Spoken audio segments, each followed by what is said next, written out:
নমস্কার, আমার চ্যানেলে সবাইকে স্বাগত জানাই। আজকে আমি রান্না করব ব্রোকলি। এই ব্রোকলিটাকে আমি কেটে নিয়েছি, কেটে পরিষ্কার করে ধুয়ে আমি একটু ভাপিয়ে নিয়েছি। এবার জলটা ঝরিয়ে নিয়েছি। এবার আমি কড়াইতে তেল দিয়ে এটাকে ভেজে নেব। কড়াইতে তেল দিয়ে দিয়েছি, গরম হয়ে গেছে তেল। এবার আমি ব্রোকলির রান্নাটা ভেজে নেব।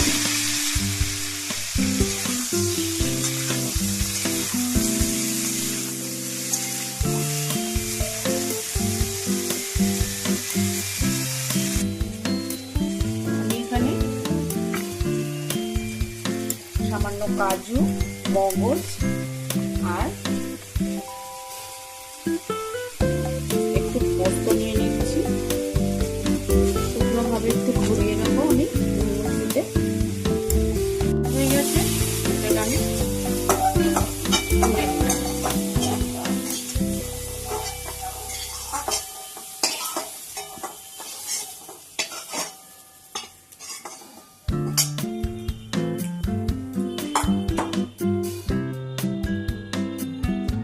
এর মধ্যে আমি সরষের তেল অ্যাড করলাম।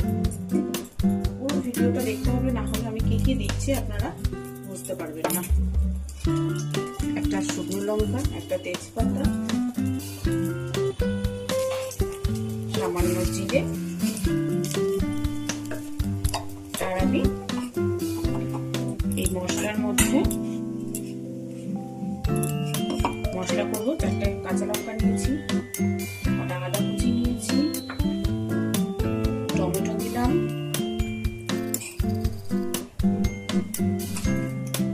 সামান্য জিরে গুঁড়ো দিলাম, একটু লঙ্কার গুঁড়ো দিলাম। এটাকে আমি পেস্ট করে নেব।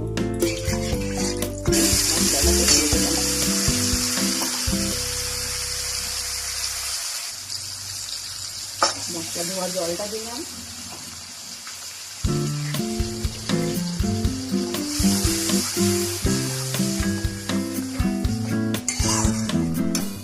এই মশলাতে আমি ক্যাপসিকাম দিলাম, পরিমাণ মতো লবণ দিলাম, চামচ আমি লবণ দিলাম,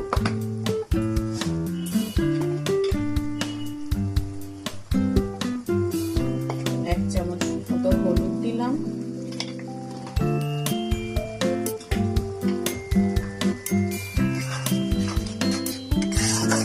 নাড়তে থাকবো যতক্ষণ না পর্যন্ত তেল ছেড়ে আসছে। তেল ছাড়তে শুরু করেছে। এবার আমি এর মধ্যে এক চামচ চিনি দিলাম।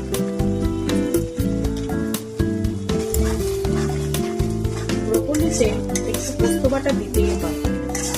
তো পোস্ত বাটা দিলে ব্রোকলিটা বেশি টেস্ট হয়। পোস্ত বাটা, কাজু বাটা, কাজু না থাকলে আপনারা পোস্ত বাটা দিয়েও করতে পারেন। পোস্ত বাটাতে বেশি টেস্ট হয়। আর ক্যাপসিকাম ব্রোকলিতে টেস্ট আরো বাড়িয়ে দেয়। আপনি যেভাবে রান্না করুন।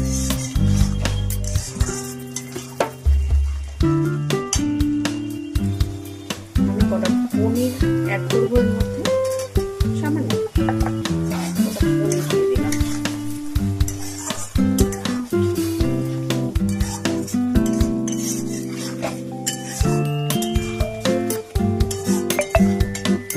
এবার আমি ভেজে রাখা ব্রোকলি আলুটা দিয়ে দিলাম।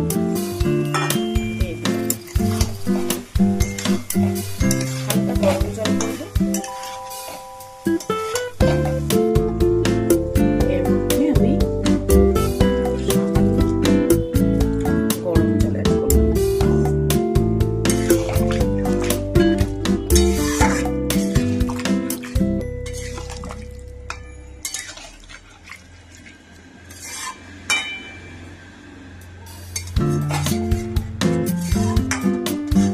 লাস্টে নামানোর আগে একটু গরম মশলা দেবো আর একটু সস দেবো, টমেটো সস। আমার ব্রোকলি রান্না। এবার আমি একটুখানি টমেটো সস দেবো আর গরম মশলা দেবো।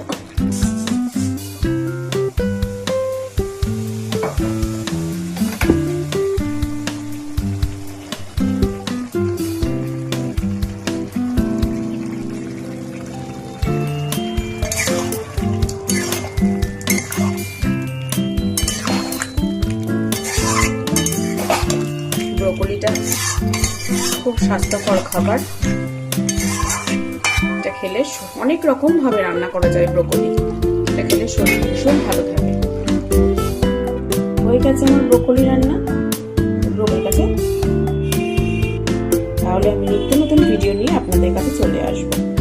ধন্যবাদ।